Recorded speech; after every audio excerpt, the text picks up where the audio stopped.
right. Well, I am Courtney Christensen, owner of the Loft Nutrition here in Springfield.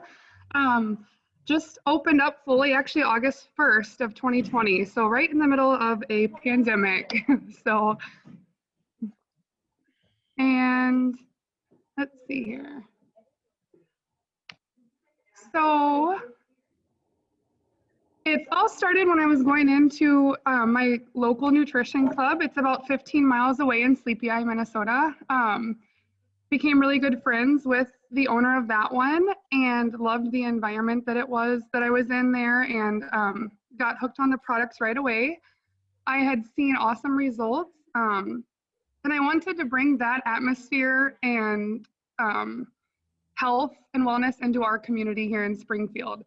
So that was my goal, and I knew that's exactly what I wanted to do. And I began working in the club in Sleepy Eye just to get more familiar with everything, and my passion just grew and grew. And I searched here in Springfield for a location for a while, and I actually found a historic building that means a lot to a lot of people. It's been around for a long time in downtown Springfield.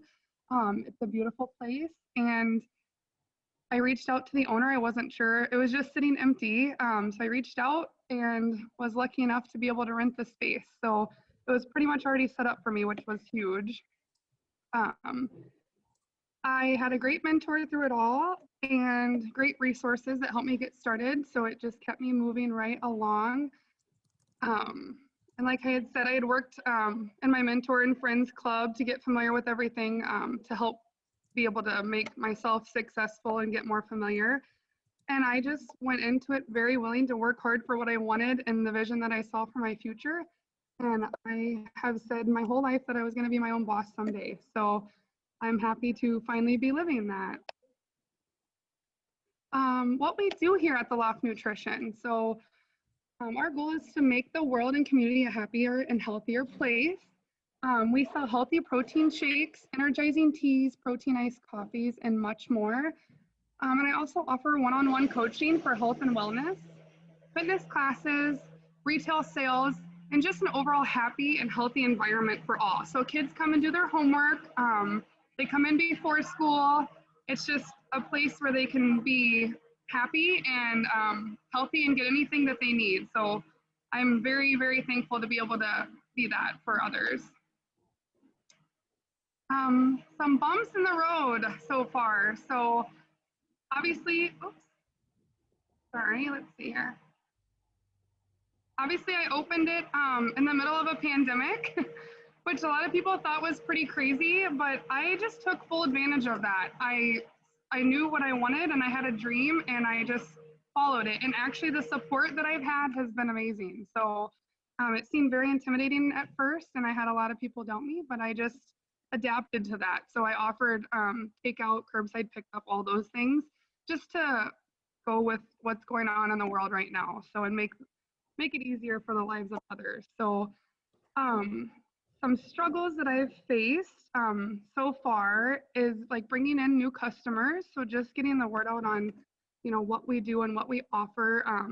People who know about it love it and come in frequently, but it's definitely getting started on just getting out in the community and educating others and getting them in here so they can see what I have to offer.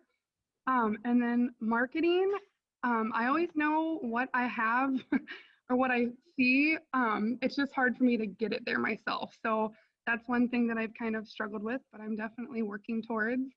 And then also, just like everyone, I do actually, it's just balancing jobs and family.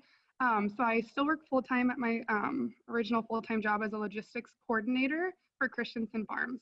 So do a little bit of both during the day and night, but I actually, it works. So we make it work, and it just is what my plan is right now, and we'll go from there, but it's definitely looking amazing. So here are just some pictures of this space. As I mentioned, it's kind of a historic space. So it was actually a department store. So everyone that comes in here tells me, I used to buy my socks here when I was a kid, or my tiger gear, because the Springfield Tigers. And so I just think that's so funny because they're like up in the loft.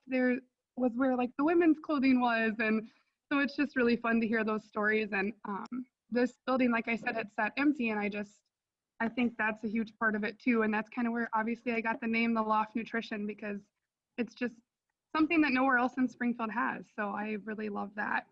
We are located at 6 East Central Street here in Springfield. Phone number for the business there. Email is loftnutrition@gmail.com. And my grand opening is this Saturday, September 12th. So got some fun games. There's actually a yoga class in the morning, games and giveaways, and just a time to let people come in and check things out and see what it's all about. So, and lastly, questions, comments, and suggestions. So Awesome. I appreciate the opportunity. I couldn't believe that I got asked to do this. It was actually in the middle of a very busy day.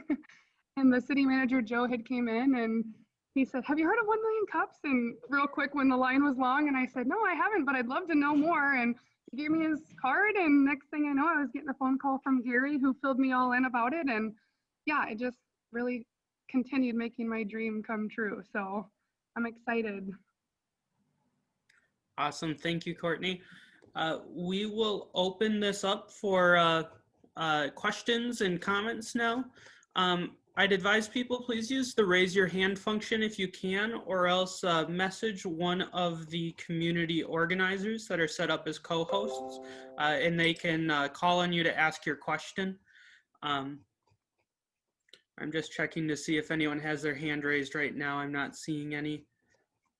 I can start us off, Ryan. Okay. Hey, Courtney, what a fascinating business. And I wanted to give kudos to you for your resilient attitude. You know, Well, thank you. And true entrepreneurs make lemonade out of lemons, right? Yep. Just like, okay, we're going to change it and do something else. So that's really cool. Could you talk to us a little bit about how you're marketing your business? Because it seems like the kind of business that, you know, kind of a robust online campaign would be, you know, really good for. Yeah. So like I said, that's probably one of my biggest struggling areas. I definitely utilize social media, obviously. And so I mean, that's how I've reached a lot of people. Like before I was opening, I would post about it and things like that. And I run specials every week. And then also, I post a lot of pictures of like, the specials for the day, or like the flavors of the shakes, because a lot of people, there's actually 75 different shake flavors. And so I think that kind of really draws people in as well. But yeah, I guess that's just one thing that I really would, I need to, you know, focus on more and get more familiar with and more comfortable with, because I love that side of things. I just don't really know how to get there, I guess. So. Courtney, I'm kind of curious as far as what kind of you know, I take it that you get your product from a distributor. Yeah. How much leeway and how much support do you get from them? I mean, essentially, this is kind of like a franchise, correct? It's actually not a franchise. So the product is Herbalife Nutrition. So that's the products that I use. Every nutrition club is different and owned and operated independently. So some people do think it's more of a franchise because there are several of them popping up, but they're all their own place. We just use the same products. But they are actually amazing with their even their marketing plan and their like levels that you go through, and they offer a lot of support. So I have that side of things. And there's actually like an internal website that we have access to and things like that, which has been amazing. So yeah, that's huge. That's what has also guided me to, you know, make me feel comfortable to be able to do this and follow my dreams. So I'm also kind of curious because I'm a historic building geek too. Yeah. So was your building at once, was it built as a JCPenney? Because it looks very familiar to the floor plan that was a JCPenney. I should actually look into that. I don't know that we actually had a JCPenney, but it was the Prospect Building store. Like I said, the most common comment that I get is that people bought their socks here. I'm like, what else did they sell? I wasn't born and raised in Springfield, but my husband was. So yeah, it's interesting, but It means a lot to people. Everyone loves this building, so. Audra Shaneman had her hand raised. I do. Can you hear me? Can you Yeah. hear me, Ryan? Okay, good. Thank you for your presentation this morning. I'm just wondering, couple things that you mentioned really piqued my interest, and especially about the kids at school with this whole COVID thing. Are you allowing kids to come in that are maybe doing distance learning and they could be in your facility? Kind of follow up to that is maybe talk about who your ideal customer is. I would think that a shop like that might have a couple different ones during different times of the day, but if you could just talk about who your ideal customer is. Yeah, so actually, that's a great question because I just extended my hours. With school starting, all the kids were like, it was open until 2 p.m. through the summer, opening and through the summer, and I extended it to 3:30 because all the kids were like, what are we gonna do when we get out of school and you're not open? And so I am open until 3:30 now, and they've already started coming here, and some schools are in the area are hybrid, so even kids are coming on their off days, so to speak, from their classes in school. So they just love that, and that was kind of my dream too, is to have a place where kids could come because we don't have that in Springfield. It's a smaller town, and so I think that's huge. So targeted customers, I do get a lot of kids. I think the hardest part is maybe the older generations that aren't familiar with, nutrition, so to speak, or protein shakes. People sometimes like just right away have an opinion on them, but ours are more of like a healthy smoothie. So they actually taste delicious. There's all different flavors. And once they come in, they are a returning customer forever. So it's definitely getting them in just to try it and check it out. And so that's kind of where I've been shooting for. And it seems like word of mouth has been huge for that. So Thank you. yeah, thank you, Audra. And then I had Gary followed by Jim. Excuse me. Yes. So you answered one question, Courtney. Your hours extending to 3:30, and how that's meshing with your full-time job. Now, with adding the students in there, and with COVID, how have you been managing as far as spacing, social distancing to be within those parameters? Has that been a big problem, or how have you been able to manage that? I actually got very lucky because this space is huge. Most nutrition clubs that I'm familiar with are like under 1,000 square feet or so, and mine's like 2,500 square feet. So we've got tables spaced out 6 feet. So mine is more, there is a bar area, but people kind of come up and order and they take it to go, or they find a seat. There's also seating up in the loft area. So they either go up there, or like I said, there's tables that seat about 35. Which is even under half capacity. So thankfully that was not a challenge that I had to face. The one thing is like I'm starting up the fitness classes and things like that, and that'll have to be kind of, monitored a lot closer as to how many are able to make that, just to comply with COVID-19 regulations. So. All right. And now the other part you touched on there, your, I guess, activities besides the actual products. You mentioned fitness classes, so you will then concurrently or at a separate hours run fitness classes. The fitness classes going on when you're doing, providing the shakes and so forth, or is that something after hours separate from when the shakes and other beverages are being offered? Yeah, so that would be after, before and after hours. So thinking of offering like a morning fitness class and then evenings as well to kind of be more accommodating to people. So, and also with that is it would be like $5 for the fitness class, and then they would get, because we sell like pre and post-workout nutrition as well. So to get like that side of the business out more, it would include a pre-workout and then a post-workout shake. So. Okay, thanks. Then we have Jim. Good morning, Courtney, and thank you for presenting this morning. Now, I kind of question the name, the Loft. Is there actually a loft in your building? There is, yeah. Oh, okay. Yeah, so that's how I got the name.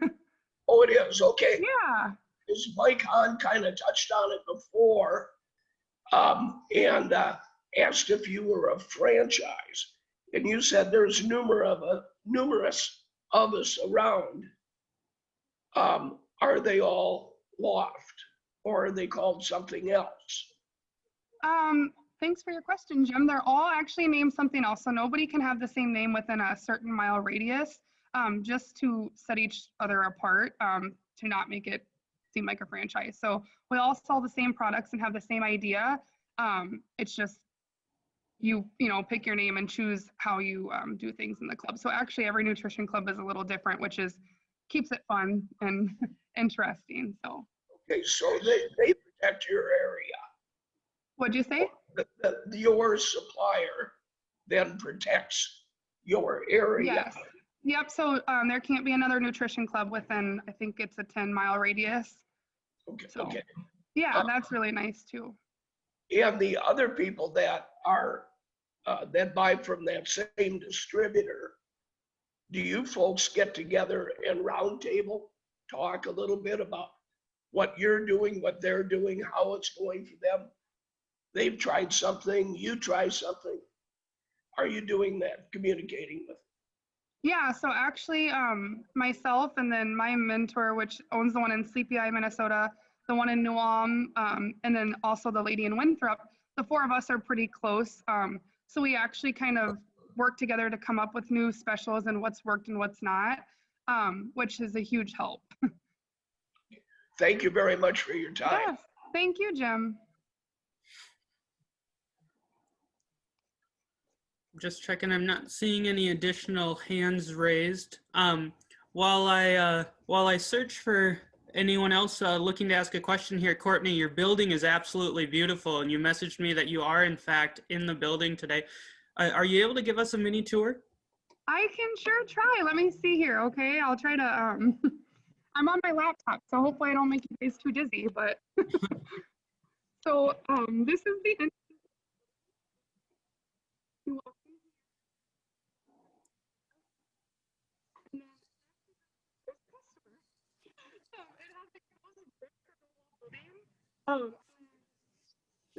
Courtney, unfortunately, we can see your building. It's beautiful. We can't hear you when you're behind the laptop there. Oh, okay. Sorry about that.